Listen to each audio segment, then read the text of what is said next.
Hi, welcome back to lesson 6. We're going to be looking at the topic of the class is job and profession, and we're going to be looking at job interview questions and answer. But of course, the main conversation bit in terms of grammar is past, present, and future. So we're going to be using all of it in one conversation. So how's that going to work?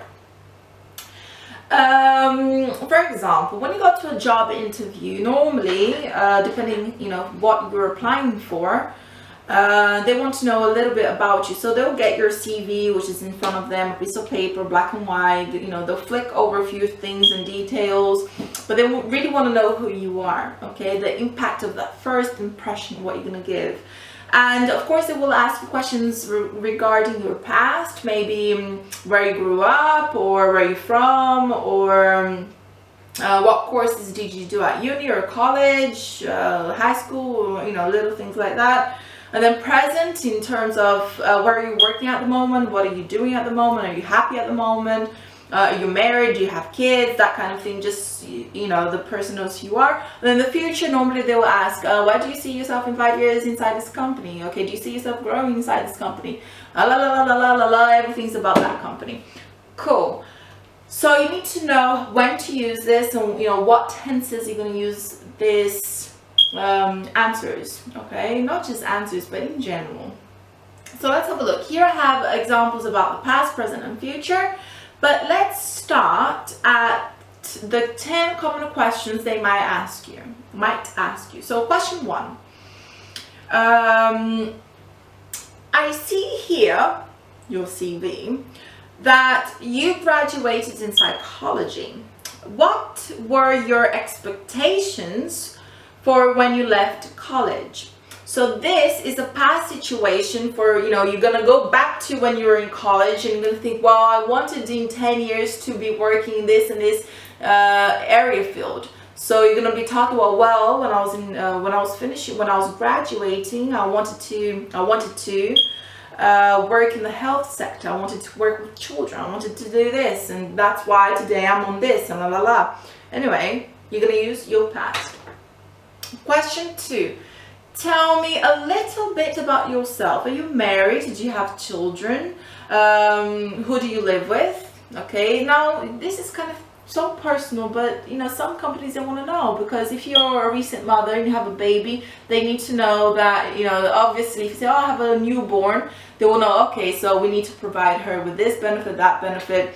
She's gonna take, probably some days off, and la la la la. So they want to know, because they want to know as well that kind of expenses that they will have extra. Yeah, where was I? So this is the time that you're gonna be answering with the past and present. So, oh yes, I've been married for 2 years, or I married last year, or 10, 20, 30, 50 years ago. Have 5 kids. So it's past and present, 2 types of language that you're going to be using. Question 3.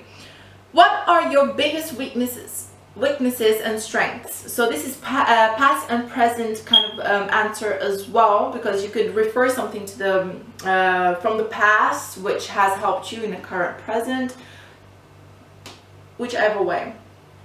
4. Why do you want to leave your current job? So here you can use the past, present, and future. You can say something that happened in the past that has a reflection in the current moment, and how you want to change, and why you want to go, and what you want to do in the future, which is the reason you want to leave your job. Number 5, question 5. Why do you want this job? Now here I focused mainly on present and future, because you say, oh, at the moment, I want to do this, and la la la la, and I've been having dreams. I don't know what you want to say. And then you can, be inspired for what you want to do in the future, and why this company will help you fulfill that necessity of your personal and your professional wanting, okay?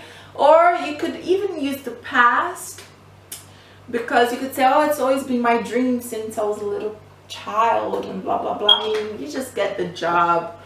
Next one, question 6. What is your professional profile? Are you good with teamwork?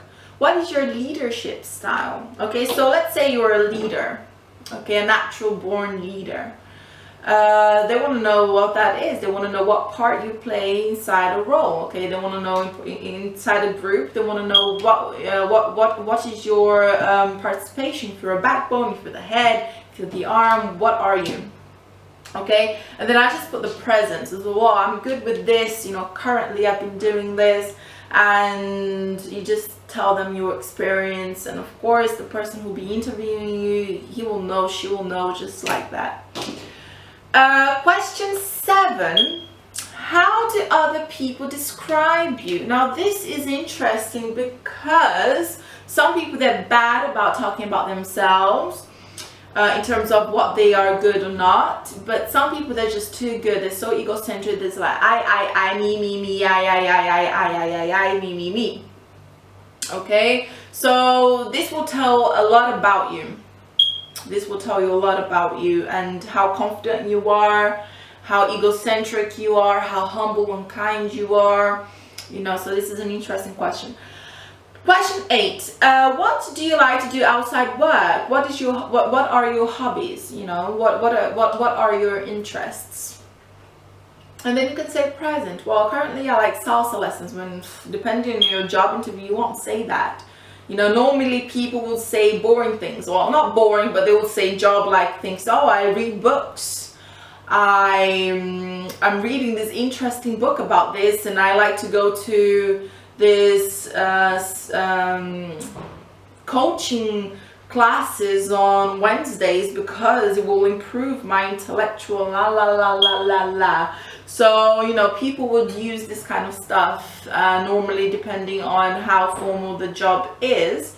Or it could just be sincere, you know, like, oh, I like playing football with my kids on Sundays, and I'll go to church on Sunday nights, Sunday afternoons, evenings. I do this, I do that, stay with my family, I like to play with my dog. I mean, it really depends on, you know, how you feel towards that person. Some people, they're just robots, so it depends on the company you're really applying for. Question 9.